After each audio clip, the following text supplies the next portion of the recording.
In the drought-stricken plains of Valoria Territory, 1876, a widow's calloused hands could craft intricate irrigation systems at dawn and design lethal hunting traps by moonlight.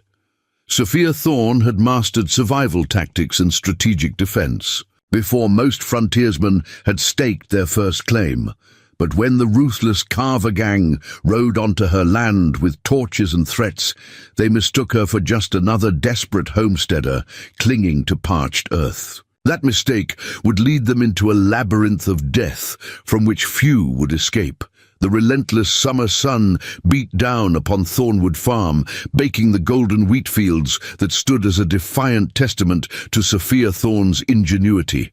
Before we jump back in, tell us where you're tuning in from, and if this story touches you, make sure you're subscribed, because tomorrow I've saved something extra special for you. Other farms in Valoria Territory had withered and died during the 3-year drought, their owners retreating to towns or heading east with broken spirits and empty pockets. But Sophia's fields remained vibrant, nourished by the elaborate network of underground irrigation channels she had designed and implemented with her own hands.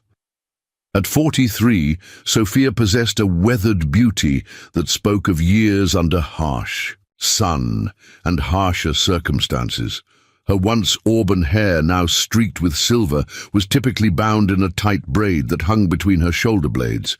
Her eyes, the color of weathered sage, missed nothing, a trait that had kept her alive when others perished in this unforgiving landscape. "Ma'am, riders coming from the South Road," called Eli, her foreman, from the edge of the eastern field. At 26, he'd been one of many desperate young men who'd sought work during the drought's early days. Unlike the others, he'd recognized something in Sophia worth respecting, an intelligence that went far beyond farming. Sophia straightened, one hand shielding her eyes as she followed Eli's pointing finger toward the dust cloud rising on the horizon. Through the heat shimmer, she could make out 5 riders approaching at a steady pace. Not merchants, she observed, too well armed for travelers. Her voice remained calm, but her mind was already categorizing potential threats and responses, a habit formed during the long years alone in this lawless territory. "Want me to sound the bell?" Eli asked, his hand moving instinctively toward the revolver at his hip. Sophia considered for a moment. "Not yet. Let's see what they want first." Inside the sprawling farmhouse that her husband Jacob had built 15 years earlier, hidden compartments contained weapons of every description. Behind sliding panels and beneath false floorboards lay coils of tripwire, steel traps, and handcrafted grenades made from black powder and nails. Every window had been modified to serve as a firing position, every door reinforced to withstand battering. What few people realized was that half the designs for Thornwood's defenses had originated in Sophia's mind years before necessity demanded. Their implementation. "A frontier wife should understand protection," Jacob had said when teaching Sophia to shoot, to track, to build defensive barriers. But a smart frontier wife improves upon it. Jacob Thorne had recognized his wife's natural gift for strategic thinking long before their marriage, often remarking that had she been born a man, she would have become a celebrated military commander instead of a farmer's wife. The Thorne name had become legendary throughout Valoria Territory. Jacob Thorne, the man who could make a defensible homestead from nothing but scrubland and determination. His innovative water conservation systems and hunting skills had saved countless neighboring families during the territory's early years. But Jacob had been gone now for 5 years, ambushed by bandits while returning from a supply run to Fort Callahan, leaving Sophia to manage their farm and legacy alone. Sophia paused by the kitchen window, her gaze drifting to the lone cottonwood tree where Jacob had been laid to rest according to his wishes, overlooking the farm he'd loved. Beside his marker stood a smaller wooden cross, their only son Daniel, taken by scarlet fever the year after his father's death. The pain had dulled, With time but never truly disappeared, Miss Sophia, called a voice from the doorway. Mei Lin, the young Chinese woman who had escaped an indentured contract in the nearby mining town 3 years ago, stood with her hands folded before her. At 20, she had shown such aptitude for Sophia's defense systems that she'd become indispensable. To Thornwood's operation, Sheriff Parker rode through earlier, Mei Lin continued, her English precise and careful. Said to warn you that the Carver gang crossed into Valoria 2 days ago. Sophia's hands stilled on the rifle she'd been cleaning. The Carver gang, not common bandits, but an organized crew of ex-soldiers and criminals with a reputation for systematic terror. They'd become infamous throughout the Western Territories for their method of clearing valuable land, targeting successful homesteads with escalating violence until the owners abandoned their claims. Did the sheriff say if they're working for someone? Sophia asked, her voice level, despite the cold dread forming in her stomach. Whitmore Mining Company, he thinks, Mei Lin confirmed. They want the water rights to this whole valley. 3 farms west of here have already burned. The Johnsons left yesterday, just packed up and fled after their barn was torched. Sophia nodded slowly, processing this information against what she already knew of regional politics and economic pressures. Water was more valuable than gold in these parts, and Thornwood Farm controlled the most reliable sources in 50 miles. Tell Eli to bring the men in from the far fields, she said after a moment's thought, and have Miguel move the extra ammunition from the smokehouse to the root cellar. As Mei Lin departed on her errands, Sophia moved to a worn cabinet in her bedroom. From a hidden compartment behind a false panel, she withdrew a leather-bound journal, not Jacob's, but her own.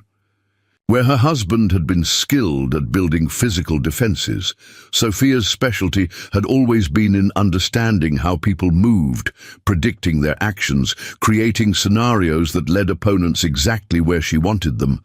For the next 2 hours, she studied maps of her property, making notes and calculations. When Eli arrived to report that all hands had been called in from the fields, he found her at the kitchen table surrounded by diagrams.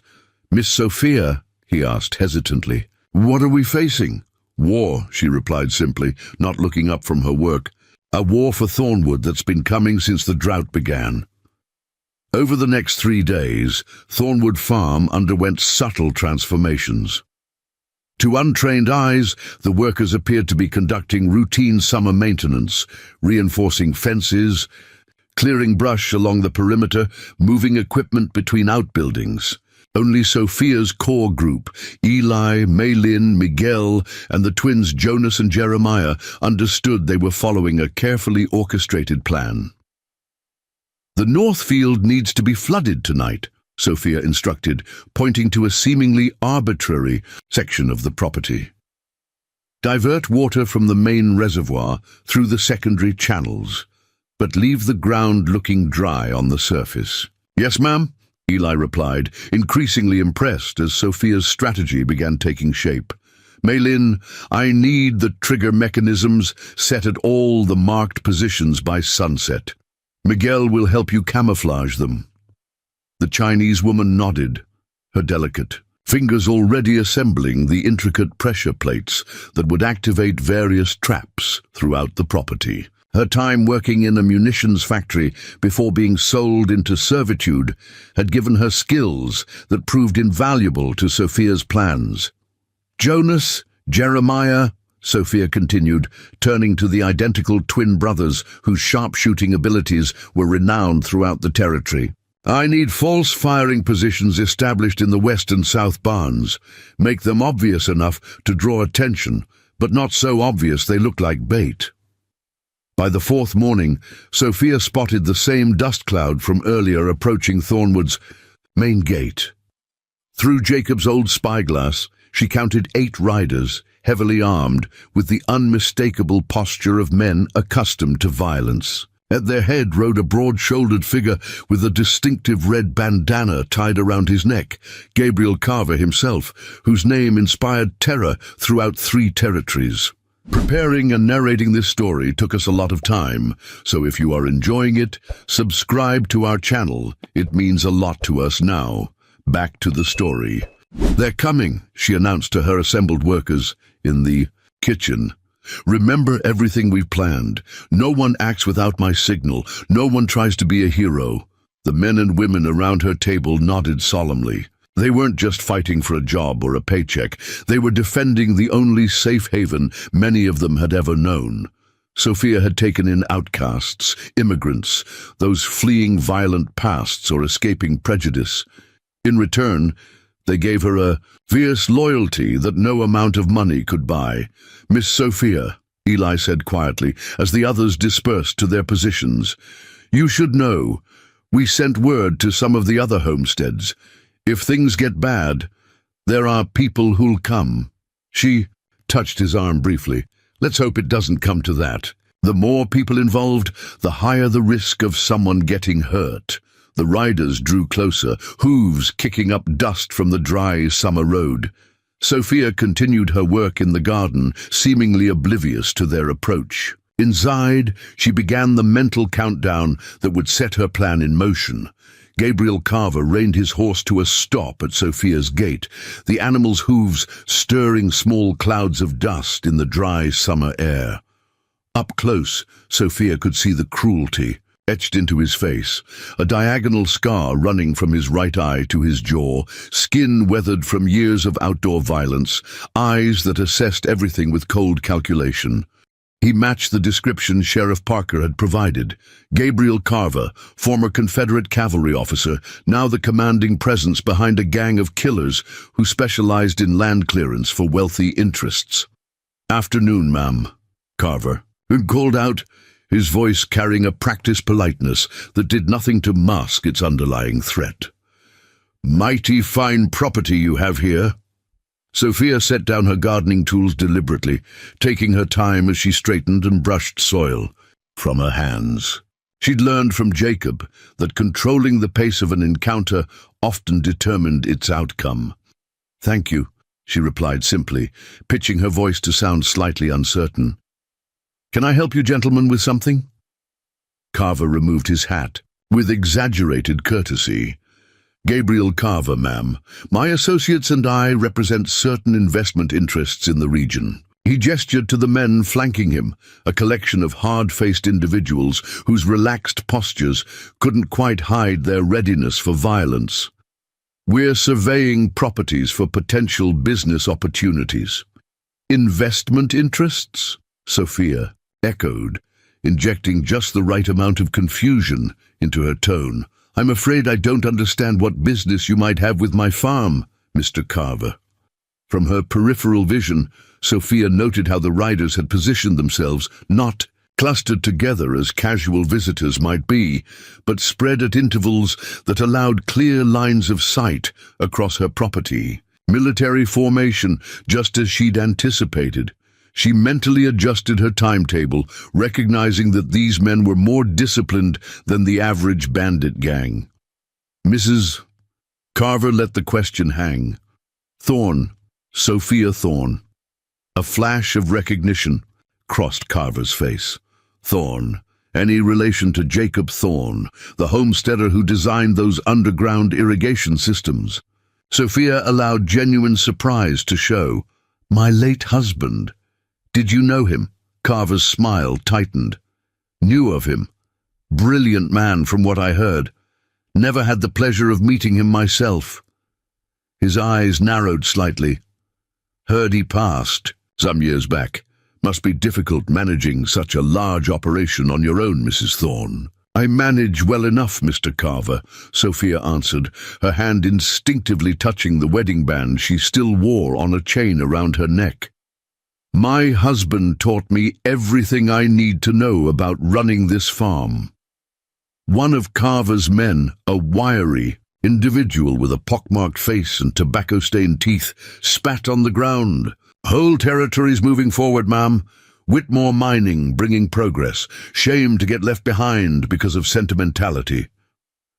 Sophia noted this man's demeanor, less controlled than the others, eager to intimidate. Every group had its impulsive, element. Jacob had taught her to identify such weaknesses in an opposing force. This man would be the first to act rashly under pressure. "I believe Mrs. Thorne hasn't heard about the recent troubles in the valley," Carver said, his tone solicitous while his eyes remained calculating. "Terrible accidents befalling some of the farms. The Johnson place had a fire just last week. Complete loss." "I heard," Sophia said. "Sheriff Parker mentioned it." "Did he now?" Carver exchanged glances with his men. "The sheriff is certainly attentive, but I fear even he can't be everywhere at once." He leaned forward slightly in his saddle. "The Whitmore Mining Company is offering fair compensation for land rights, Mrs. Thorne. More than fair, considering the unpredictable nature of farming these days." The implied threat hung in the air between them. Sophia allowed herself to appear, momentarily flustered, clutching her apron, as if seeking comfort. I hadn't considered selling. This land has been in my husband's family for—" "Progress doesn't much care for family history, ma'am," interrupted the pockmarked man, earning a sharp glance from Carver that silenced him immediately. "What my associate means," Carver continued, smoothly, "is that change is inevitable. The smart play is to benefit from it rather than resist it."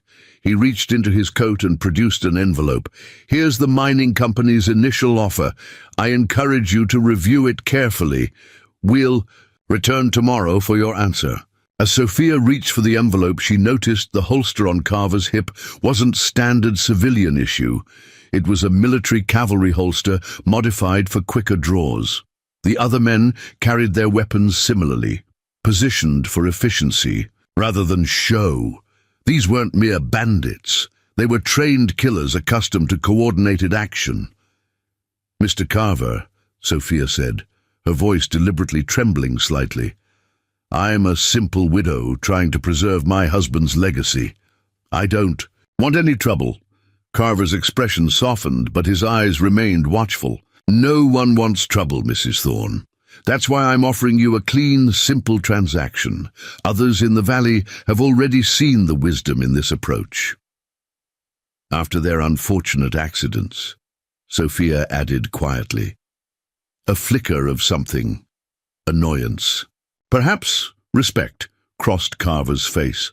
Accidents happen, especially to those who stand alone against the tide of progress. He settled his hat back on his head. "We'll return tomorrow, Mrs. Thorne. I do hope you'll make the sensible choice." As the riders turned to leave, the youngest of them, barely more than 20, with sandy hair and ill-fitting clothes, lagged behind. "Ma'am," he said quietly, "might we trouble you for water for our horses? Been a long ride." "Of course," Sophia replied, gesturing toward the well near the barn. "Help yourselves." This request, seemingly innocent, confirmed another of Sophia's suspicions. They wanted a closer look at her property, a chance to assess its vulnerabilities. As they watered their horses, she watched how their eyes catalogued the layout of her farm, noting entry points, structures, sightlines, exactly as she would have done when planning a tactical approach. From the corner of her eye, Sophia saw Eli, observing from the edge of the wheat field, his hand resting near the revolver he carried for protection against coyotes and other predators. She gave him an almost imperceptible shake of her head. "Not yet." "Fine horses," Sophia commented, approaching Carver as he stood by the well. "That bay has military training, doesn't it? The way he stands at attention." Surprise flickered across Carver's face before he masked it. "You have a good eye, Mrs. Thorne. My husband loved his cavalry mount," she explained. "Taught me what to look for in a well-trained horse." She paused, then added deliberately, "Jacob always said you could tell more about a man's intentions by watching his horse than by listening to his words." The message wasn't lost on Carver. His eyes narrowed slightly as he reassessed the widow before him. "Your husband sounds like a wise man, Mrs. Thorne. I hope some of that wisdom extends to his widow." He mounted his bay with practiced ease. Until tomorrow. As the Carver gang rode away, Sophia remained by the well, her posture that of a concerned, slightly overwhelmed widow. Only when they disappeared around the bend did she straighten, her eyes hardening with resolve. Eli approached, his young face tight with anger. "They're threatening you, Miss Sophia, plain as day." "Yes," Sophia agreed calmly, "and they've just told me exactly how they plan to do it." She turned to him, her earlier vulnerability completely gone. "They'll start with fire. Eli, tonight, most likely, the east wheat field where it borders the stream bed. It's been done before. Burn crops, then blame it on the drought and lightning. How can you be sure?" "Because it's what I would do," Sophia replied. "It's the most valuable crop, the farthest from the house, with a natural escape route along. The dry stream bed." She began walking toward the barn, her stride purposeful. "Tell Jonas and Jeremiah to move the water wagon behind the lower hayfield after dark, out of sight from the road, and check that the pressure plates Mei Lin installed yesterday are properly concealed." "Yes, ma'am," Eli said, then hesitated. "Should I ride for Sheriff Parker?" Sophia shook her head. "Not yet. Carver would have men watching for that." She paused at the barn door, looking back over the farm, her farm, with the tactician's eye that Jacob had helped her develop. "They think they're setting the terms of engagement, Eli. Let them believe that a little longer." Inside the barn, Sophia unlocked a trunk hidden beneath sacks of feed. From it, she removed a brass spyglass and her husband's old service revolver, checking it with practiced hands that belied her farmer's appearance. "They see a vulnerable widow," she murmured to herself. "But Jacob didn't marry me for my vulnerability." She slid the revolver into her apron pocket. "He married me because I could outthink every man in Valoria territory." As dusk descended over Thornwood Farm, Sophia Thorne prepared to meet fire with strategy and intimidation, with a carefully laid trap, years in the making. The Carver gang was about to discover that they hadn't invaded a defenseless widow's farm. They had entered a labyrinth designed by a master strategist who had anticipated their every move. Twilight settled over Thornwood Farm like a violet shroud, bringing with it the bitter scent of sage and dust. Sophia moved through her evening routine with practiced efficiency, lighting oil lamps in the downstairs windows of her farmhouse, feeding the chickens, and checking the livestock in the barn. To anyone watching from a distance, and she was certain Carver had left men to observe, she appeared to be going about the ordinary tasks of a farmer's widow preparing for nightfall. But Sophia's mind was mapping contingencies, calculating response times, and reviewing the elaborate web of defenses she had spent years perfecting. Each seemingly mundane action concealed a secondary purpose in her developing strategy. "Jonas," she called to one of the twin sharpshooters as she emerged from the chicken coop, "don't forget to leave the east gate unlatched tonight." She kept her voice loud enough to carry, her tone suggesting nothing more than a routine reminder. "Yes, ma'am," Jonas replied, catching her subtle wink. He had worked for the Thorns for 10 years and understood that the instruction was far from ordinary. The east gate was always secured at night to keep predators away from the livestock.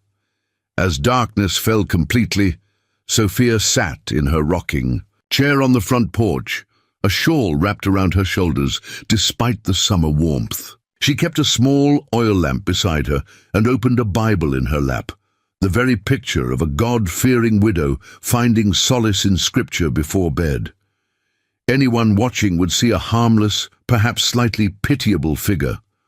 What they couldn't see was that beneath the Bible lay one of Jacob's hand-drawn maps of the property, or that Sophia's seemingly absent gaze regularly scanned specific sectors of her farm in a disciplined pattern. The rocking chair hadn't been placed for comfort, but because it offered optimal sight lines to the approach routes she'd identified as most likely for a nighttime incursion. "They'll wait until after midnight," she murmured to herself, turning a page in her Bible while making a mental calculation. "Carver is too disciplined to move earlier. At precisely 9 o'clock, Sophia rose from her chair, stretched visibly, and carried her lamp inside.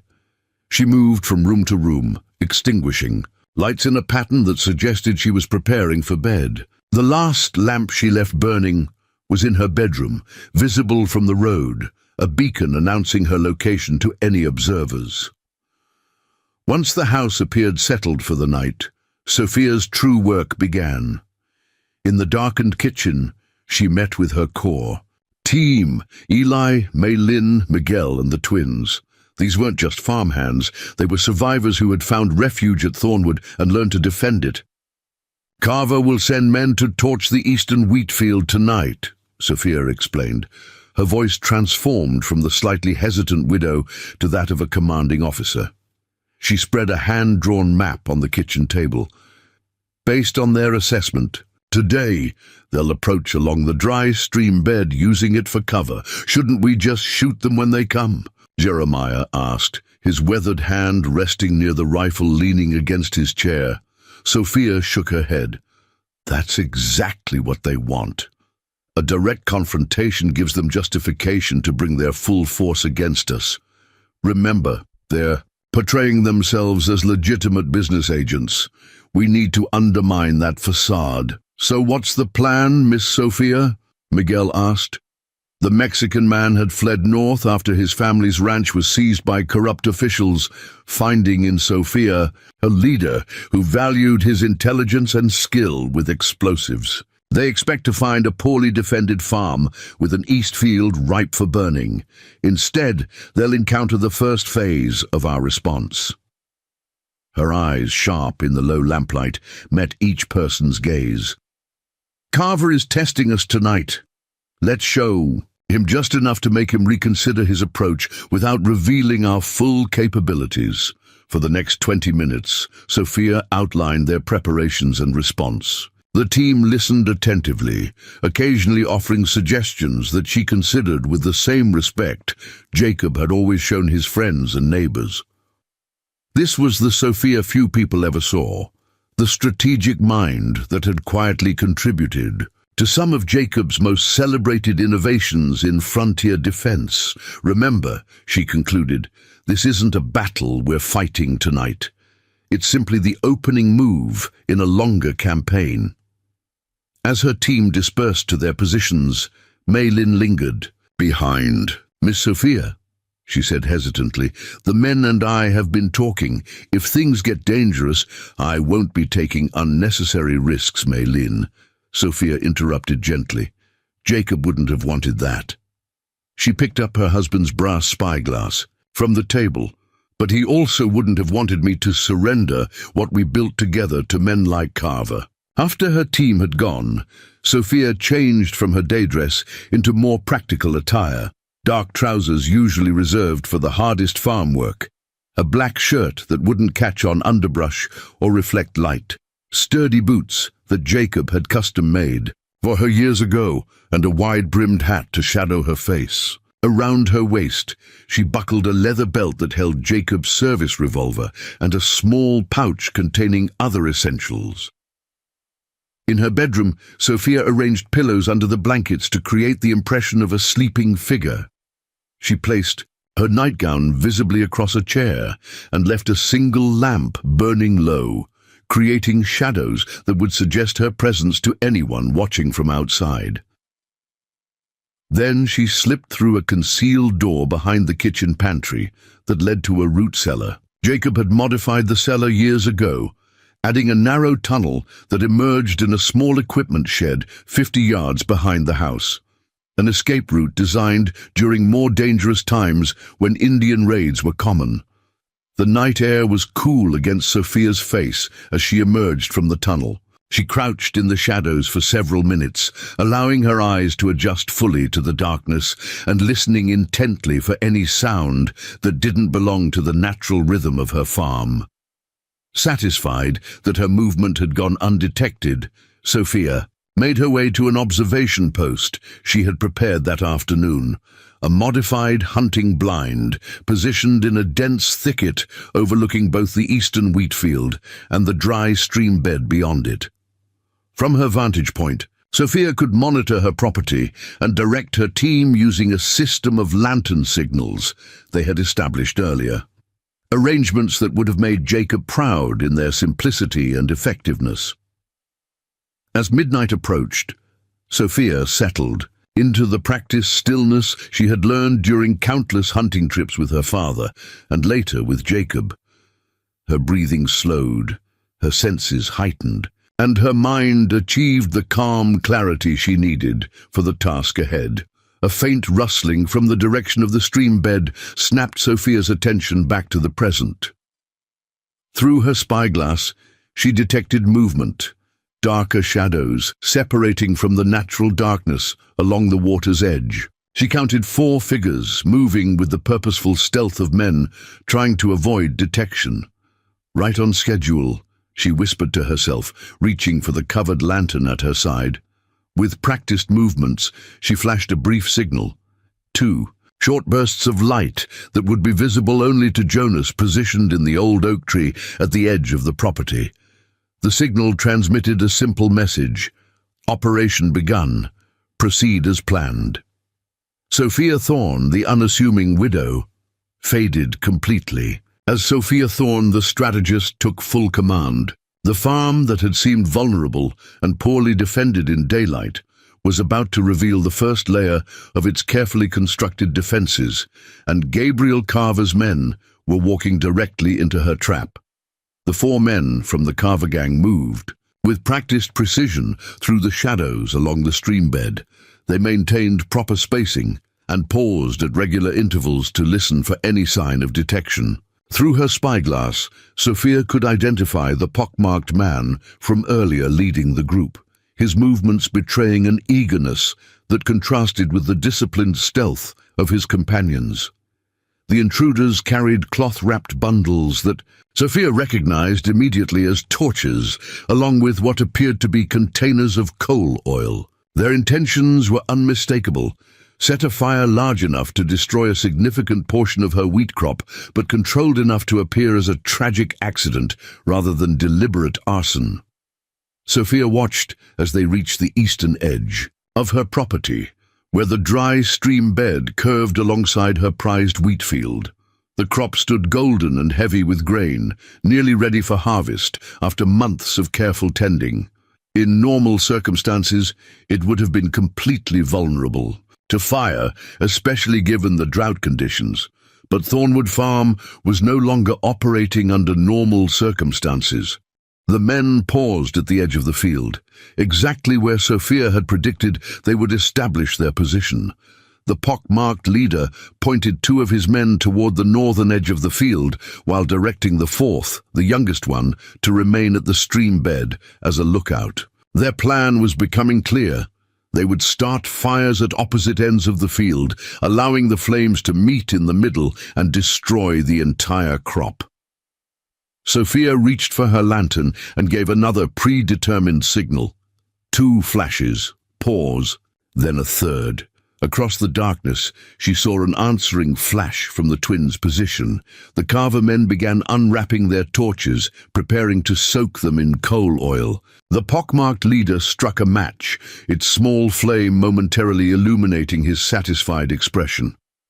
At that precise moment, a metallic click sounded beneath the feet of the man nearest the field's edge. The noise, though faint, was unmistakable to anyone familiar with mechanical traps. The man froze, his eyes widening in sudden terror. "Don't!" he began to shout, but too late. The ground beneath him gave way with a sickening lurch. What had appeared to be solid earth was actually a camouflaged pit, its trapdoor triggered by the man's weight. His scream was cut short by the sound of sharpened stakes meeting flesh as he plummeted 8 feet down onto Sophia's carefully crafted impalement trap.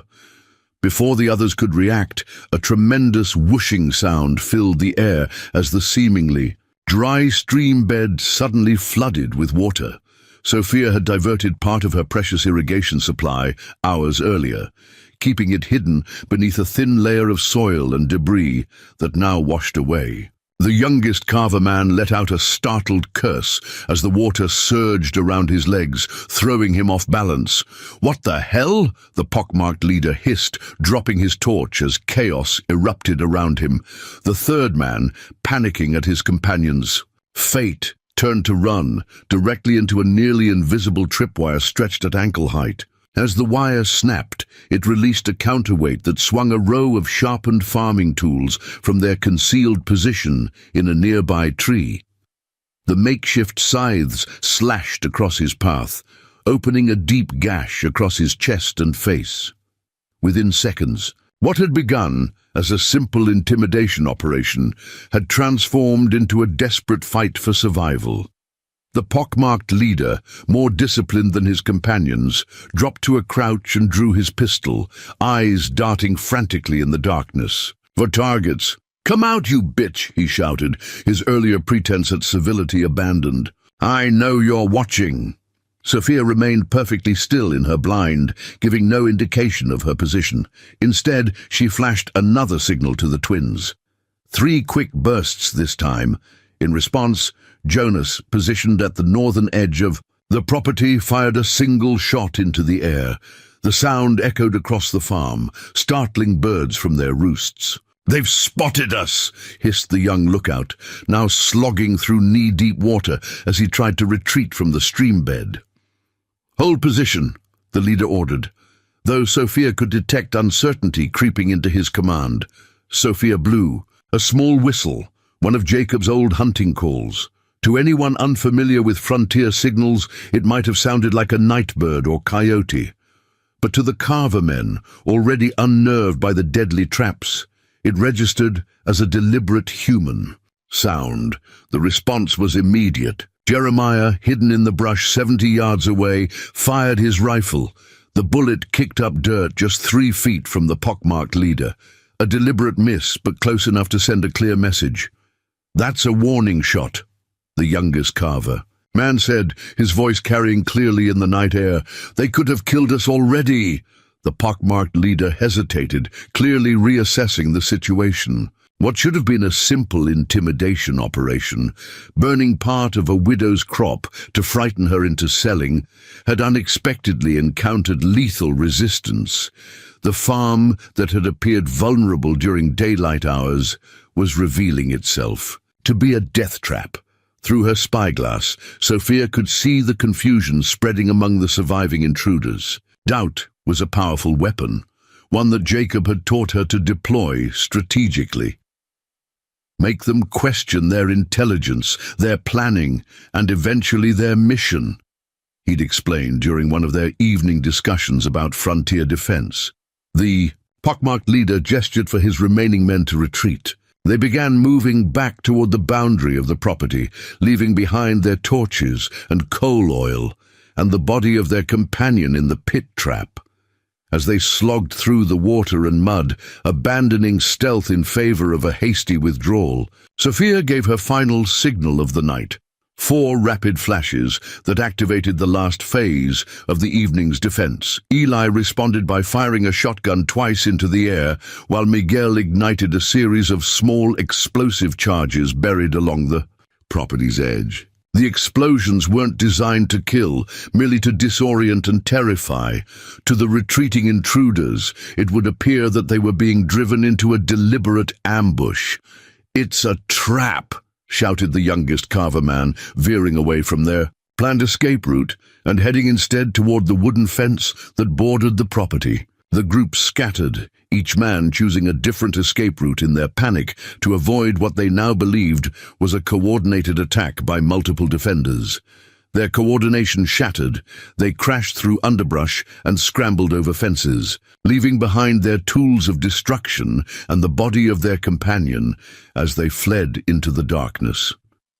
Sophia remained motionless in her blind, watching through her spyglass until she was certain all the survivors had left her property. Only then did she signal to her team a long, steady light, indicating that the operation had concluded successfully. As she carefully made her way back to the house through a pre-planned route, Sophia mentally reviewed the night's events. The first test of her defenses had gone precisely as she had hoped. She had revealed enough of her capability to disrupt the Carver gang's initial attempt at intimidation, but not enough to show her full arsenal. Gabriel Carver would now be forced to reevaluate his approach. He would realize that Thornwood Farm wasn't as vulnerable as it appeared, that its widow owner had unexpected and deadly resources at her disposal. This would buy Sophia time to strengthen her position and implement the next phases of her strategy. Back in the farmhouse kitchen, Sophia met with her team to debrief. Eli, Mei Lin, Miguel and the twins gathered around the table, their expressions a mixture of satisfaction and concern. "We drove them off and they left one man dead," Eli reported. "Just like you planned, Miss Sophia." "For now," Sophia cautioned, "this was only their first attempt." She poured coffee for her team, her hands steady despite the night's tensions. "Carver won't give up so easily. Tonight was merely a probing action to test our defenses." "What do you think they'll report back to him?" Miguel asked. Sophia considered the question carefully. "That we were better prepared than expected, that we have lethal defenses and are willing to use them, that the helpless widow isn't quite as helpless as she appeared." She stirred her coffee thoughtfully. "But they won't have realized the full extent of our preparations. To them, this will seem like a desperate, if effective, response to their attack." "So what happens next?" Meilin asked. "Carver will return tomorrow as promised," Sophia replied. "He'll act surprised about the unfortunate incident last night, perhaps even offer protection against unknown troublemakers in the area." Her eyes hardened.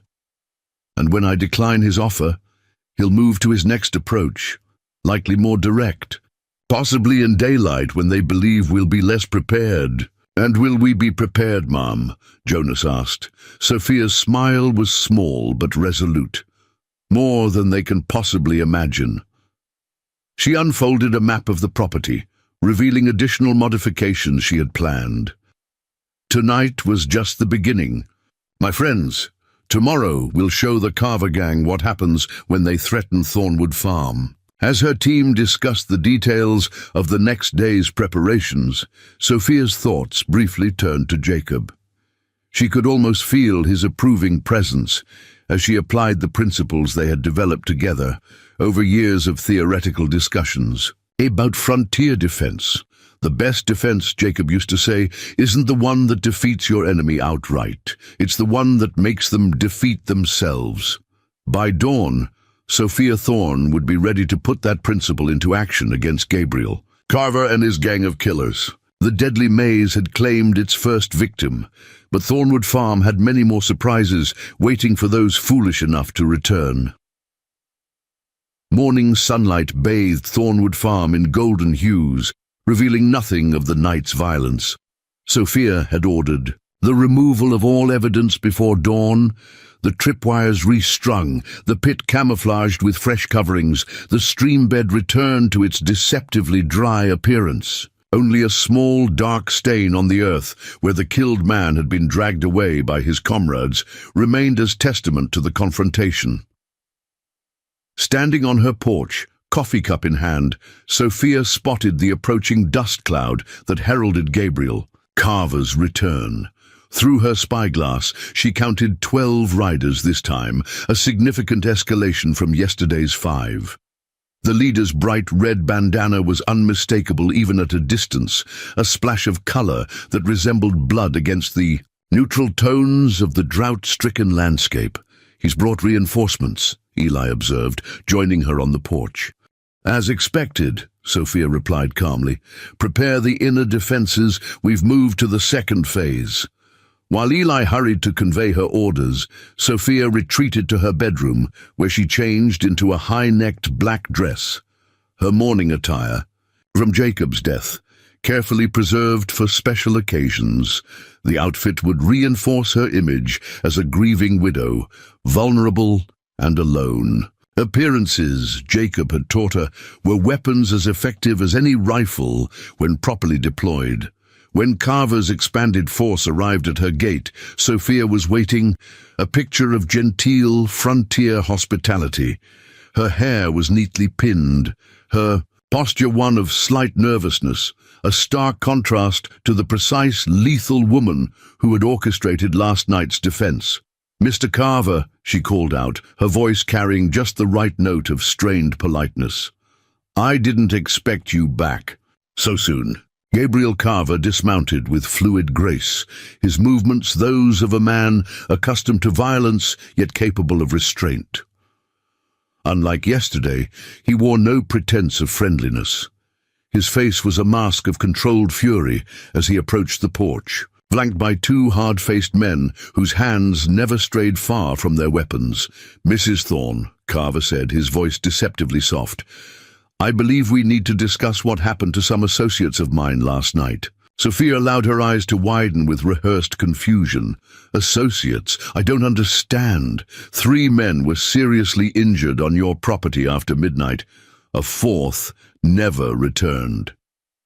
Carver's gaze never left her face, searching for any flicker of acknowledgement. Curious injuries, the kind that don't happen by accident. "How terrible," Sophia replied, clutching at her collar in feigned distress. "Was it wolves? We've had trouble with a pack recently." Sheriff Parker said, "It wasn't wolves, Mrs. Thorne," Carver interrupted, his patience visibly thinning. "It was sharpened stakes, hidden pits, and well-placed rifle shots." "Mr. Carver," Sophia said, allowing a tremor to enter her voice, "are you suggesting someone set traps on my property? Who would do such a thing?" For a moment, genuine uncertainty flickered across Carver's face, the first crack in his composure. He had clearly expected either defiant admission or terrified denial, not this performance of innocent confusion.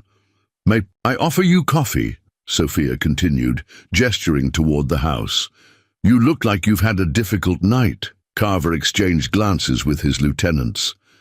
"Coffee would be appreciated." The words came reluctantly, his strategy clearly disrupted by her unexpected approach. Inside the farmhouse kitchen, Sophia moved with deliberate efficiency, placing her finest china cups on the rough-hewn table where Jacob had carved their initials on their first anniversary. Through the window, she noted how Carver's men had positioned themselves around the property, not in casual groupings, but in tactical formations, providing maximum coverage. "You have a well-trained crew, Mr. Carver," she observed, pouring steaming coffee. Almost military in their precision. Carver's eyes narrowed slightly. "Mrs. Thorne, let's dispense with the pleasantries. Men in my employ were attacked on your property while conducting a legitimate security assessment for Whitmore Mining Company." "Security assessment?" Sophia echoed, arching an eyebrow as she passed him a cup. "Is that what you call men carrying torches and coal oil into a wheat field at midnight?" The directness of her response startled him. For a heartbeat, Carver sat perfectly still, reassessing the widow before him. Then, deliberately, he set down his untouched coffee. "So you admit you were aware of their presence?" "I admit nothing, Mr. Carver, but I find it curious that men conducting legitimate business would arrive in the dead of night, heavily armed with tools of arson." A tense silence stretched between them. Through the window, Sophia noticed Miguel and Maylene moving casually between outbuildings, appearing to conduct routine chores while actually preparing the farm's secondary defensive measures, according to her earlier instructions. "Mrs. Thorne," Carver finally said, leaning forward, "I'll be direct since you seem to prefer that approach. Thornwood Farm will belong to Whitmore Mining. The only variable is whether you profit from the inevitable transaction or become another. Unfortunate statistic of frontier life." Sophia met his gaze without flinching. "Mr. Carver, I appreciate your directness. Allow me to respond in kind." She folded her hands calmly on the table. "Any man who sets foot on my property with harmful intent will not leave it alive. That's not a threat. It's simply information you should consider in your business calculations." 4. The first time, genuine surprise registered on Carver's face. The innocent widow facade had been discarded completely, revealing something far more dangerous beneath. "You're either very brave or very foolish," he said after a moment. "Perhaps both." "Neither, Mr. Carver. I'm simply practical." Sophia rose from the table, a clear signal that their meeting was concluding. "Please convey to Whitmore Mining that Thornwood Farm is not for sale, not at any price, not under any circumstances." Carver stood slowly, his composure recovered. "Mrs. Thorne, you've clearly prepared some impressive defenses. I commend your resourcefulness. But ask yourself this. How long can one widow and a handful of farmhands stand against determined opposition with unlimited resources?" "That," Sophia replied with the hint of a smile, "is precisely the question you should be asking about Whitmore Mining's position." As Carver departed, issuing quiet orders to his men, who immediately adjusted their positions around the property, Sophia knew she had forced an acceleration of his timetable. The night's probing attack had been meant to frighten her into selling. Its failure, coupled with her direct challenge, would compel him to move more aggressively. "They'll attack tonight," she told her assembled team an hour later in the barn, where they gathered around a detailed map of the property. "Full force, multiple approach vectors." "We're outnumbered," Jonas observed.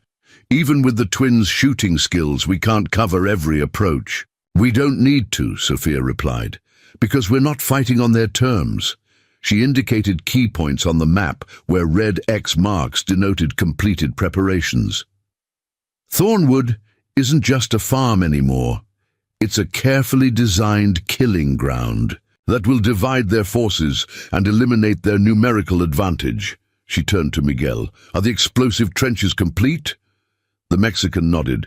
"Sí, señora. North and west approaches are wired. Touch a flame to any single point and 6 charges will detonate in sequence. Mei Lin, the secondary traps." "All 30 trigger points are set," the young Chinese woman confirmed. "Pressure plates disguised under normal pathways, tripwires at chest height for mounted men, and the spike walls ready to deploy in the central corridor." Sophia nodded in satisfaction. "And the special modifications to the main house?" "Completed before dawn," Eli confirmed. "Every window is now a potential firing position with reinforced cover. The outer walls won't stop bullets, but the inner. Steel plates you designed will. Anyone who gets past the outer defenses and thinks the house is an easy target will have a deadly surprise waiting." For the remainder of the day, Thornwood Farm maintained the appearance of normal operations. Field work continued, animals were tended, and routine patrols established a visible but seemingly casual security presence. Carver's observers, whom Sophia had identified watching from distant ridgelines, would report minimal defensive preparations exactly as she intended. As dusk approached, Sophia gathered her defenders for final instructions. She had divided them into 3 teams. The twins would provide long-range covering fire from concealed positions. Miguel and 2 trusted hands would manage the explosive defenses. Eli, Mei Lin, and Sophia herself would coordinate the central response. From the fortified farmhouse. "Remember," she emphasized, her voice calm but commanding, "our objective isn't to defeat them in open battle, it's to make the cost of attacking Thornwood so high that Whitmore Mining abandons their campaign." She looked at each face in turn. No unnecessary risks, no heroics. "The traps and terrain will do most of our work. We simply guide our guests through our carefully prepared hospitality." As darkness settled over the farm, Sophia retreated to her command position in the reinforced attic of the main house. Through specially designed viewing ports, she could observe most of the property while remaining invisible from outside. A series of speaking tubes, originally installed by Jacob as an innovation for efficient farm management, allowed her to communicate with key defensive positions. By 8 o'clock, her scouts reported movement along the western ridge. Through Her spyglass, Sophia counted at least 20 mounted men assembling in the darkness, a force large enough to overwhelm any normal farm's defenses. Carver had clearly decided to end the situation with overwhelming force. "They're splitting into 3 groups," came Jeremiah's hushed report through the speaking tube. 8 riders approaching from the west, 7 from the north, and Carver, himself, leading 5 directly toward the main house. "Perfect," Sophia whispered. "Exactly as anticipated." She had designed her defenses specifically to channel attackers into smaller groups that could be dealt with individually. "Confirm positions, but hold fire until my signal." For the next 30 minutes, Sophia tracked the approaching forces through reports from her concealed observers. The Carver gang moved with practiced coordination, maintaining proper spacing and using natural cover, professional killers executing a well-planned assault. What they couldn't know was that every apparent weakness in Thornwood's perimeter was deliberately designed, every obvious approach a carefully constructed death trap. Sophia had spent years considering how to defend her property against superior numbers, and tonight those preparations would be fully tested. At precisely 9:15, the Western group reached the first line of defense, an apparently carelessly maintained section of fence offering easy access to the property. As the riders dismounted to move through the gap, Miguel ignited the first explosive sequence. The night erupted in chaos as buried charges detonated in rapid succession, sending deadly shrapnel tearing through the attackers. Screams cut through the darkness as men and horses fell, the carefully calculated blasts designed not for maximum death but for maximum confusion and injury. The northern group, hearing the explosions, hesitated briefly before continuing their advance, directly into Malin's web of mechanical traps. Tripwires triggered falling blade mechanisms, covered pits opened beneath horses' hooves, and hidden nooses snapped upward to unseat riders. Within minutes, the coordinated attack had disintegrated into isolated pockets of terrified, disoriented men fighting not enemies, but the land itself. Through it all, Sophia remained calm at her command post, issuing precise instructions based on reports flowing in through the speaking tubes. When 3 men broke through the outer defenses and approached the barn, she directed the twins to disable them with carefully placed shots to shoulders and legs, painful but not immediately lethal. "They're in full retreat on the north and west," Eli reported excitedly. "At least 7 men down, maybe more." "And Carver's group?" Sophia asked, her focus unwavering. "Still approaching the main house. They've moved more cautiously after hearing the explosions." Sophia nodded to herself. This was the critical moment. Carver himself had to experience the full psychological impact of her defenses, not just hear reports from his men. "Prepare the final welcome," she instructed. "Let Carver reach the house." Minutes later, Gabriel, Carver and his 3 remaining men, 2 had been lost to concealed traps on the approach, reached the darkened farmhouse. Finding the front door unlocked, they entered cautiously, weapons drawn, into what appeared to be an abandoned home. "Mrs. Thorne," Carver called out, his voice echoing in the silence.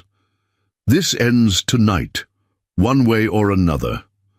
Sophia's voice seemed to come from everywhere and nowhere, filtered through the network of speaking tubes she had modified for this precise scenario. "Indeed it does, Mr. Carver, though perhaps not as you imagined." At her signal, Mei Lin ignited the final defensive measure, a series of specialized lamps that suddenly flared to life, bathing the room in blinding light while leaving her defenders protected in carefully constructed shadows. Before Carver and his men could react, the twins opened fire from concealed positions within the house, their shots precisely targeted to wound rather than kill. 2 of Carver's men fell immediately, crying out in pain and surprise. The 3rd fled toward what seemed to be an escape route, only to crash through weakened floorboards into a cellar filled with sharpened stakes. Carver himself, demonstrating the reflexes that had made him notorious, dove for cover behind an overturned table. Exactly where Sophia had positioned herself minutes earlier, her husband's revolver aimed steadily at the spot where his head would appear. "Mr. Carver," she said quietly, pressing the cold barrel against his temple, "I believe this concludes our business negotiations." Blood trickled from a cut on Gabriel Carver's forehead as he stared up at Sophia, his expression shifting from shock to calculating assessment. Outside, the sounds of chaos continued, wounded men crying out for help, horses fleeing in panic, occasional gunfire as the twins picked off anyone attempting to regroup. "Impressive," he said finally, his voice steady, despite the revolver pressed against his temple. "I underestimated you badly, Mrs. Thorne." "Most men do," Sophia replied. She gestured with her free hand, and Eli emerged from the shadows, his shotgun trained on Carver's chest. "Bind his hands."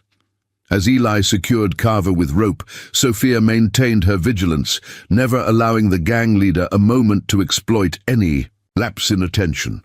Through the speaking tubes came reports of the battle's conclusion, the remaining attackers in full retreat, leaving behind their dead and wounded, their coordination shattered by the unexpected ferocity and sophistication of Thornwood's defenses. "7 confirmed dead, Miss Sophia," came Miguel's report. "At least 5 more wounded too badly to flee. We're securing them in the old tobacco shed." "Treat their wounds," Sophia instructed, "but keep them isolated from each other."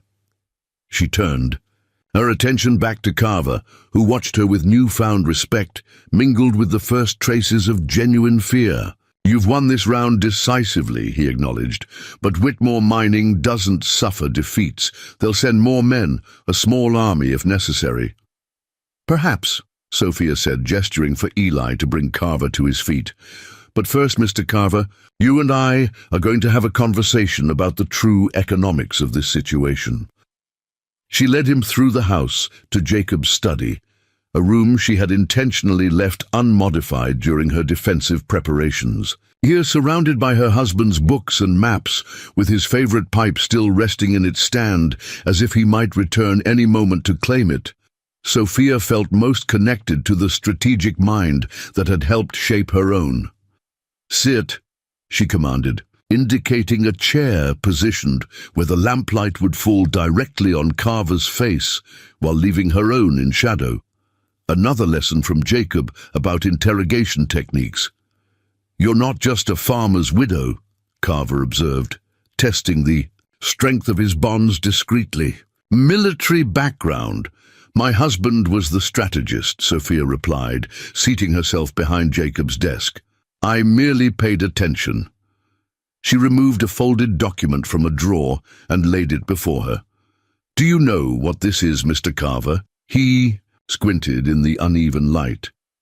"Appears to be a land survey. Not just any survey. This is the territorial geologist's official assessment of Thornwood Farm and the surrounding 10 square miles. Sophia tapped the document meaningfully.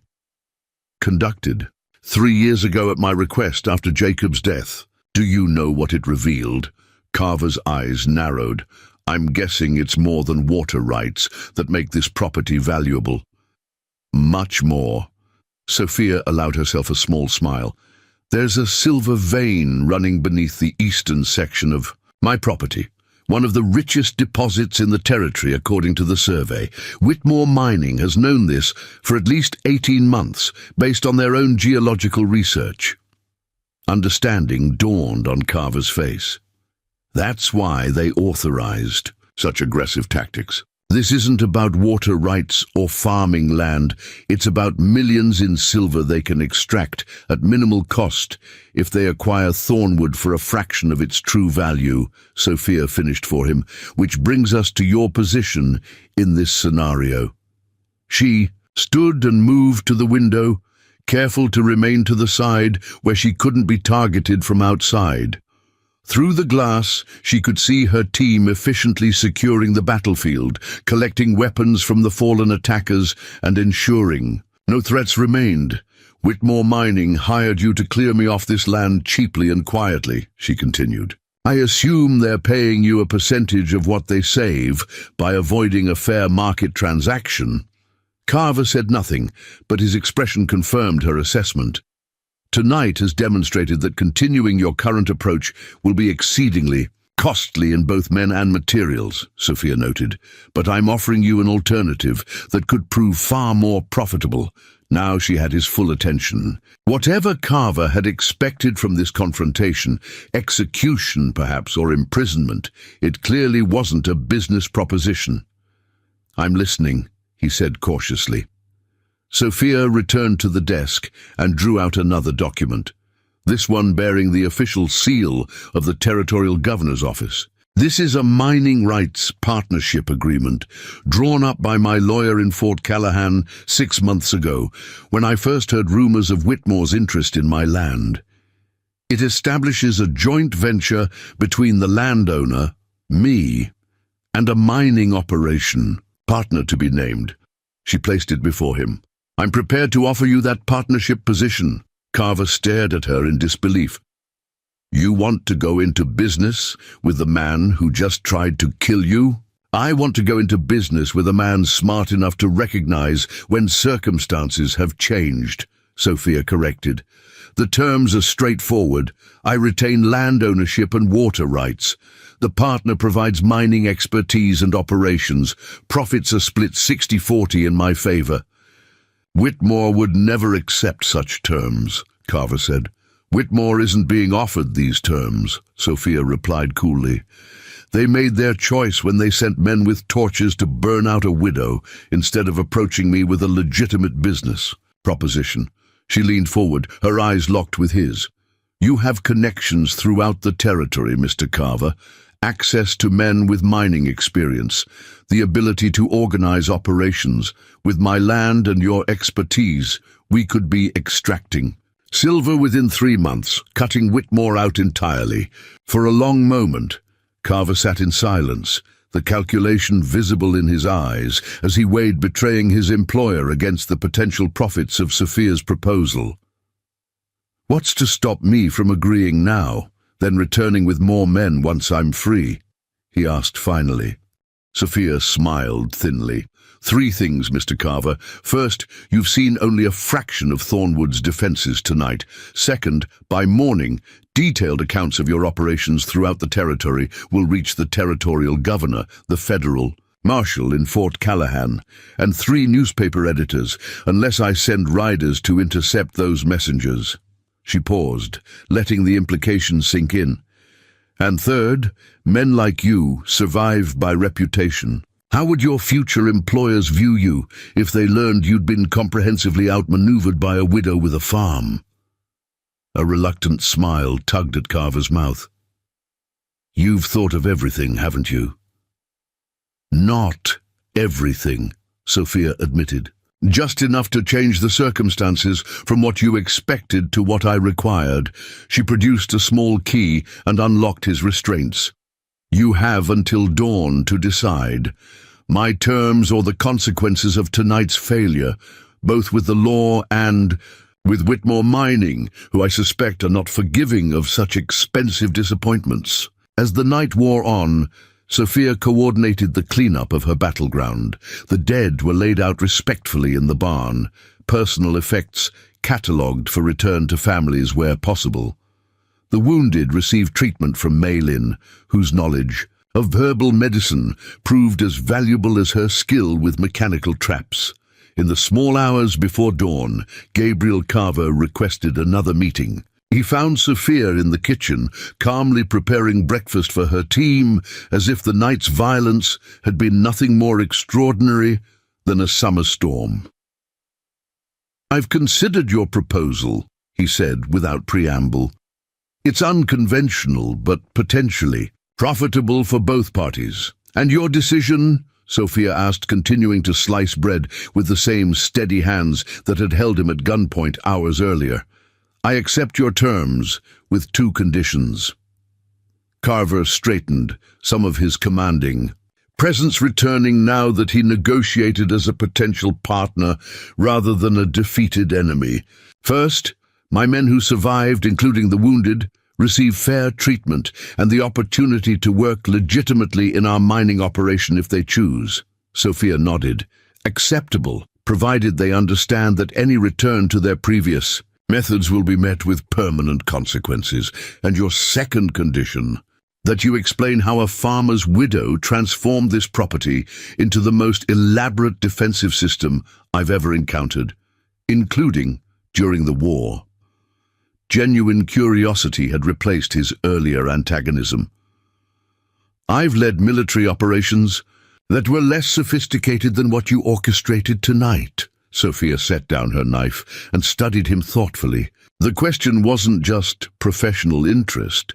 It revealed something about Carver's character, a grudging respect that might form the foundation of a workable partnership. Very well, she agreed. But that explanation comes after you've demonstrated good faith by sending messengers to Whitmore Mining, declining further action against Thornwood Farm. By mid-morning, riders had been dispatched, 2 to the mining company headquarters 3 days' journey away, and others to nearby settlements where news of the failed attack on Thornwood Farm would quickly spread. The territorial grapevine would ensure that Sophia's reputation was firmly established. The widow who had transformed her vulnerable farm into an impenetrable fortress, defeating the notorious Carver gang at their own game. As promised, once the messengers were away, Sophia led Carver on a tour of Thornwood's defenses. In daylight, with the immediate danger past, she revealed the full extent of her preparations. Not just the traps and ambush points, but the strategic thinking behind each element. The farm's layout isn't accidental, she explained, pointing to seemingly random features that formed a coherent defensive network. Jacob designed it from the beginning, with protection in mind. Each field, each building, each pathway serves dual purposes. She showed him the underground irrigation system that could be instantly converted to flood-specific approaches, the outbuildings positioned to provide interlocking fields of fire, the concealed observation posts that allowed comprehensive monitoring of the property. But defending fixed positions is fundamental, Carver observed.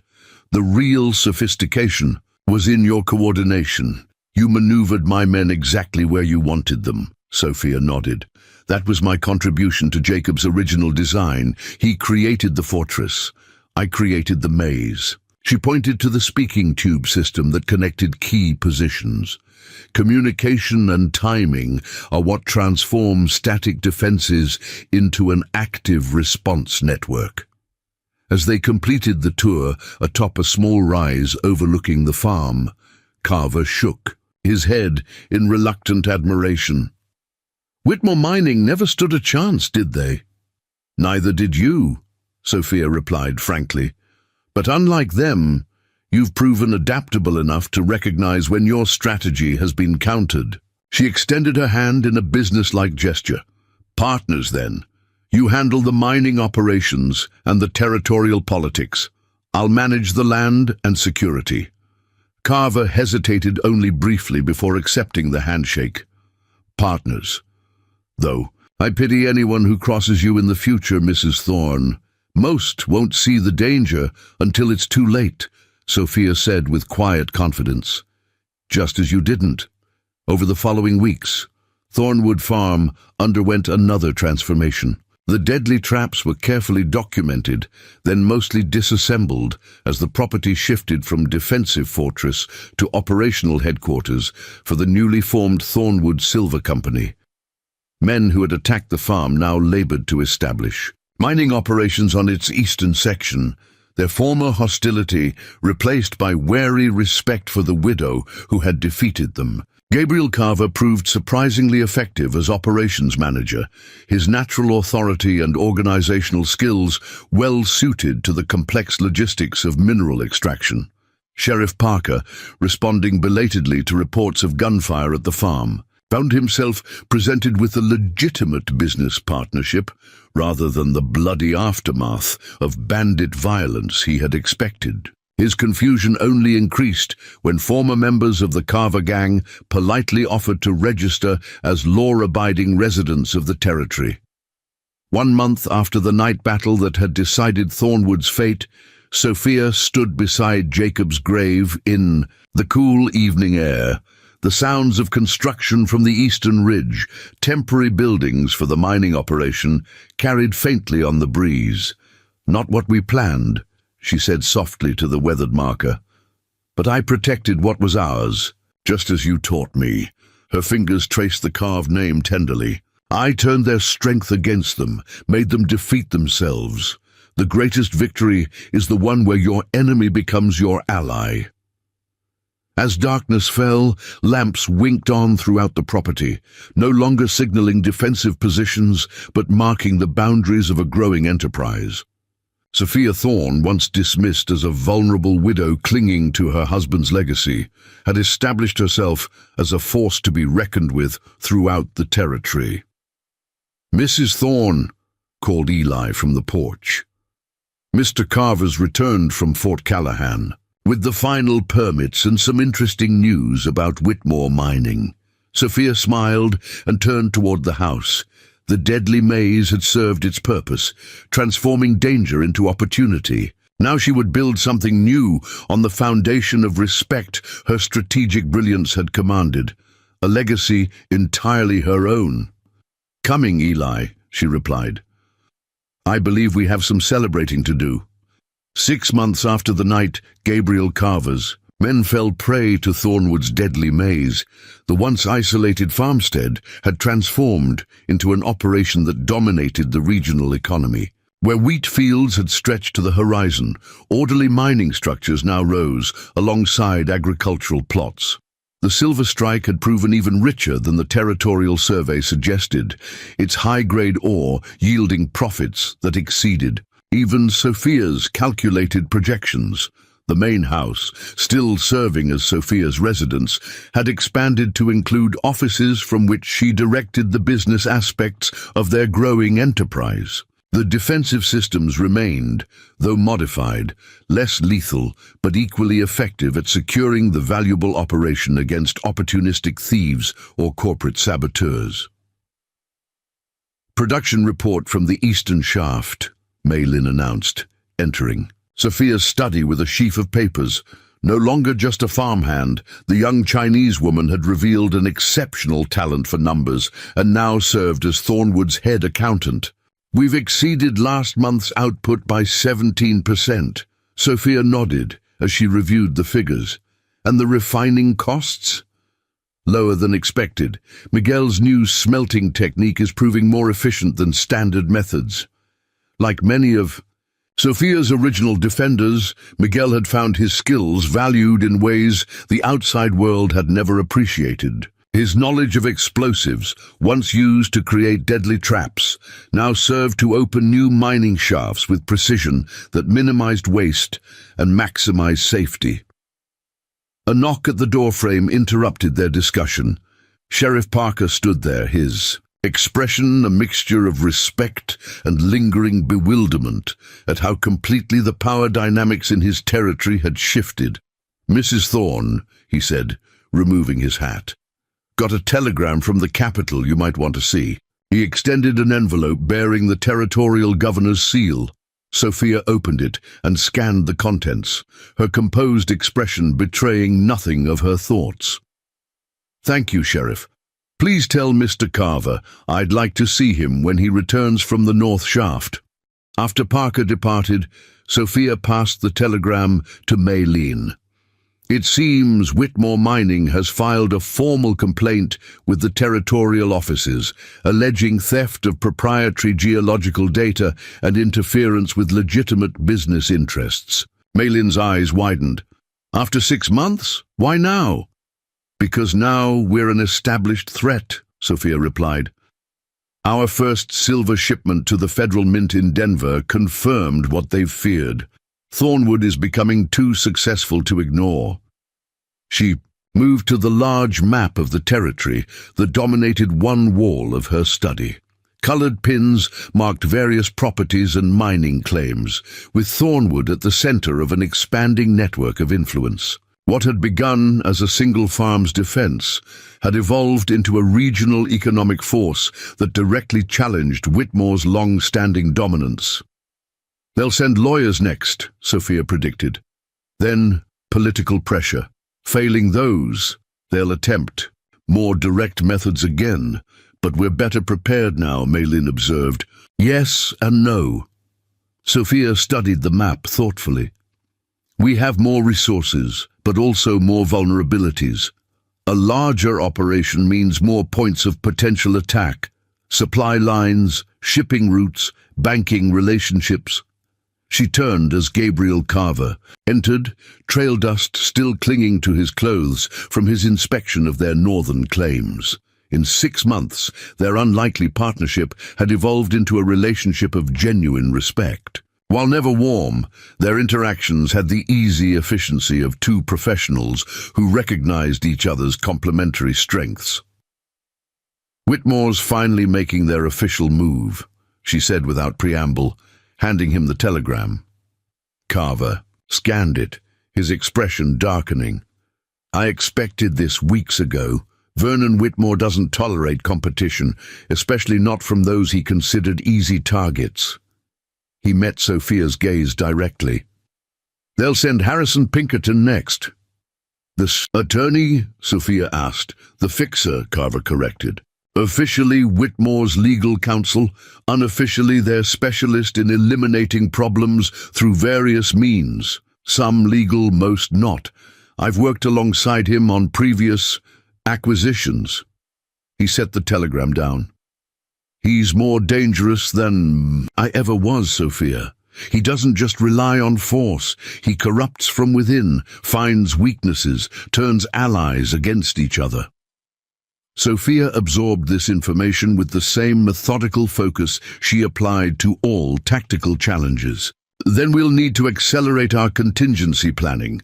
She moved to her desk and unlocked a drawer containing documents few had seen. "I've been preparing for this confrontation since before you arrived at Thornwood." She spread out papers, revealing an intricate network of financial arrangements, property acquisitions, and political connections extending far beyond what Carver had realized she controlled. "These past 6 months," she explained, "while we've been developing the mine, I've been systematically acquiring key properties throughout the supply chain Whitmore depends on." She indicated specific locations on the map.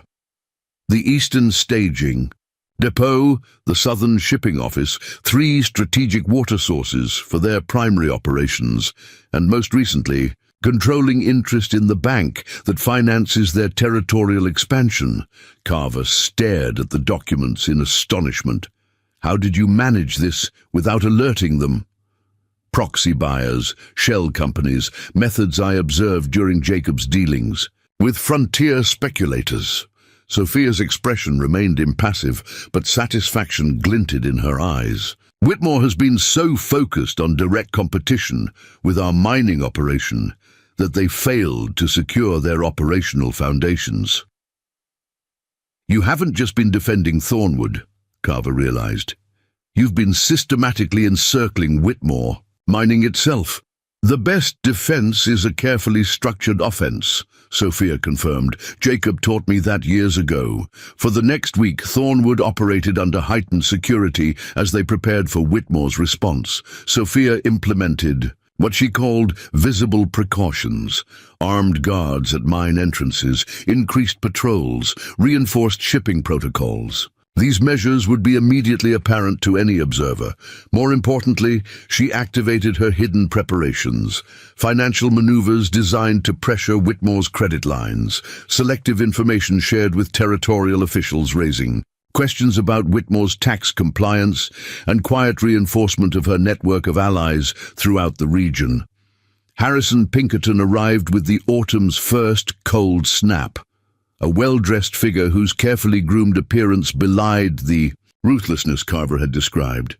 Unlike the direct threat Carver had presented months earlier, Pinkerton approached with apparent civility, requesting a formal business meeting at Thornwood's offices. "Mrs. Thorne," he greeted her with practiced charm, accepting the seat she offered in her study. "I must compliment you on what you've built here. Quite remarkable for a recent widow with no previous mining experience." "Necessity breeds capability, Mr. Pinkerton," Sophia replied evenly. "Though I suspect you haven't traveled 3 days to deliver compliments." He smiled thinly. "Direct, just as I was informed." "Very well." He removed documents from his leather portfolio. "Whitmore Mining Company has authorized me to offer you a generous buyout of your operation, full value for all improvements, plus a 20% premium in recognition of your ingenuity." Sophia accepted the papers, but didn't open them. "And if I'm not interested in selling?" "Then matters grow unfortunately complicated." Pinkerton's tone remained pleasant, but his eyes hardened. "Whitmore Mining has extensive evidence suggesting your geological surveys improperly utilize proprietary data. Additionally, questions have arisen regarding the legitimacy of your mineral rights claims under territorial statutes." "Manufactured allegations," Sophia observed. "Perhaps," Pinkerton conceded with a slight shrug, "but allegations that would require lengthy and expensive legal proceedings to contest, proceedings during which mining operations might be suspended, impending resolution." Sophia set the unopened offer aside. "Mr. Pinkerton, before we continue this discussion, I'd like to show you something." She rose and moved to the large wall safe behind her desk, unlocking it with a combination she shielded from his view. From within, she retrieved a leather-bound journal and a stack of correspondence bearing official seals from various territorial offices. "Are you familiar with the name Senator James Whitfield?" she asked. Pinkerton's careful composure flickered briefly. "The chairman of the Territorial Resources Committee. What of him?" "He's also Vernon Whitmore's primary silent partner and the source of Whitmore Mining's political protection." Sophia laid out several letters bearing Whitfield's signature. "These documents detail his improper influence in territorial mining rights allocations over the past 5 years, specifically directing valuable claims to Whitmore while denying them to competing interests." Pinkerton's expression remained controlled, but his posture had stiffened. "Where did you obtain these?" Jacob maintained extensive correspondence with territorial officials during his lifetime. After his death, certain sympathetic parties continued to provide information they felt might protect his widow from predatory interests. Sophia's tone made it clear this was no bluff. "The complete record has been deposited with 3 separate attorneys, with instructions for public release should anything untoward happen to me or my operation." She let the implication hang in the air between them before continuing. "Additionally, you should know that as of last Tuesday, Thornwood Holdings now controls 57% of the railway spur line that services Whitmore's primary refining facility, 38% of their primary creditors' secured debt, and exclusive water rights to 2 aquifers they require for planned expansion."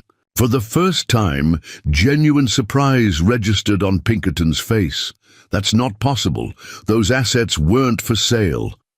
"Everything has a price, Mr. Pinkerton. You simply need to identify the appropriate leverage." Sophia returned to her seat, her posture relaxed but authoritative. "Now, shall we discuss a more equitable arrangement between our organizations?" The negotiation that followed wasn't a capitulation, but a careful redrawing of territorial power dynamics. Pinkerton, recognizing that Sophia held far more leverage than Whitmore had anticipated, shifted from threats to practical compromise. By evening, they had outlined a framework that would allow both operations to coexist profitably, with clearly delineated claims, shared infrastructure costs, and mutual non-interference guarantees. Vernon won't be pleased with these terms, Pinkerton admitted as they concluded their discussion. He expected to absorb Thornwood completely. Mr. Whitmore has grown accustomed to unchallenged authority, Sophia observed. Adaptation will be educational for him. After Pinkerton departed with the draft agreement, Carver joined Sophia on the front porch, where she sat watching the evening activity of their bustling operation. "I've never seen Pinkerton negotiate away from strength before," he remarked, settling into the chair beside her. "He's eliminated operations twice our size without blinking, because those operations fought on his terms," Sophia replied. "They tried to match Whitmore's political influence or financial resources directly, a battle they couldn't win. While you changed the nature of the conflict entirely." Carver nodded with appreciation. "Controlling their operational necessities rather than challenging their core strength." The autumn sunset painted Thornwood's buildings in hues of gold and amber, the same colors that had first attracted Jacob to this land 15 years earlier. Though transformed from the simple farm he had established, the property still reflected his vision: self-sufficient, strategically positioned, designed to endure. "Vernon Whitmore will still try something," Carver warned after a comfortable silence. "Men like him don't accept limitation easily." "I'm counting on it," Sophia replied, "which is why tomorrow we'll implement the final phase of our strategy." "There's more?" Carver asked, genuine curiosity in his voice. Sophia smiled slightly. "Did you think I revealed all my leverage to Pinkerton? That would be tactically unsound." The following morning, riders left Thornwood carrying sealed messages to key financial institutions throughout the territory. Simultaneously, Sophia dispatched telegrams to business associates in Denver, Salt Lake City, and San Francisco. The content of these communications remained confidential, known only to Sophia herself, but their effect became apparent within days. Credit lines previously available to Whitmore Mining were suddenly restricted. Shipping contracts came under unexpected review. Suppliers began demanding payment in advance rather than extending traditional terms. Most significantly, 3 major investors requested urgent meetings with Vernon Whitmore regarding concerning information about the company's practices. 2 weeks after Pinkerton's visit, Sophia received a telegram from Vernon Whitmore himself, requesting a private meeting to discuss matters of mutual interest. Rather than inviting him to Thornwood, where she held every advantage, Sophia proposed neutral ground, the territorial governor's residence in the capital. Governor Harlan Francis had largely ignored the power struggle between Thornwood and Whitmore until recent weeks, when Sophia's carefully released information made neutrality politically untenable. Now he served as official host to a meeting that would reshape the territory's economic landscape. Mrs. Thorne, Vernon Whitmore greeted her with stiff formality in the governor's wood-paneled study. A corpulent man with cold eyes and an expensive waistcoat, he exuded the confidence of someone accustomed to deference. "I believe we've been working at cross purposes unnecessarily." "Not unnecessarily, Mr. Whitmore," Sophia corrected. "You attempted to seize my property through intimidation and violence. I responded appropriately." Governor Francis, seated behind his desk, cleared his throat uncomfortably. "Perhaps we could focus on future arrangements rather than past misunderstandings." "An excellent suggestion," Sophia agreed, turning her attention to the documents she had brought. "I've prepared a comprehensive proposal for restructuring the Territorial Mining Authority to ensure fair competition and prevent monopolistic practices that have historically disadvantaged independent operators." For the next 2 hours, she outlined regulatory reforms that would fundamentally transform how mining rights were allocated and enforced throughout the territory. Whitmore's initial dismissiveness gave way to growing alarm as he realized the governor was responding positively to Sophia's proposals. "This is outrageous," he finally interrupted. "These regulations would cripple established operations while favoring upstarts with no proven record." "On the contrary," Sophia replied calmly, "they would simply ensure that success derives from operational excellence rather than political manipulation. Companies with superior methods, like yours presumably, should thrive under fair competition." The subtle threat beneath her words was clear. Sophia possessed enough evidence of Whitmore's corrupt practices to destroy his company if fully revealed. The choice now facing him was adaptation or annihilation. By the meeting's conclusion, a framework agreement had been reached. Whitmore Mining would retain its existing claims and continue operations under the new regulatory structure. In exchange, they would abandon all actions against Thornwood and support the proposed reforms publicly. As they prepared to depart, Whitmore paused beside Sophia, his voice pitched low to avoid the governor's hearing. "You've won this round conclusively, Mrs. Thorne, but remember, fortunes in this territory change rapidly." Sophia met his gaze steadily.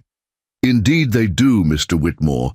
One day a widow struggles to hold her farm. The next, she controls the future of the largest mining operation in 3 territories." She smiled slightly. "Changes can be most educational.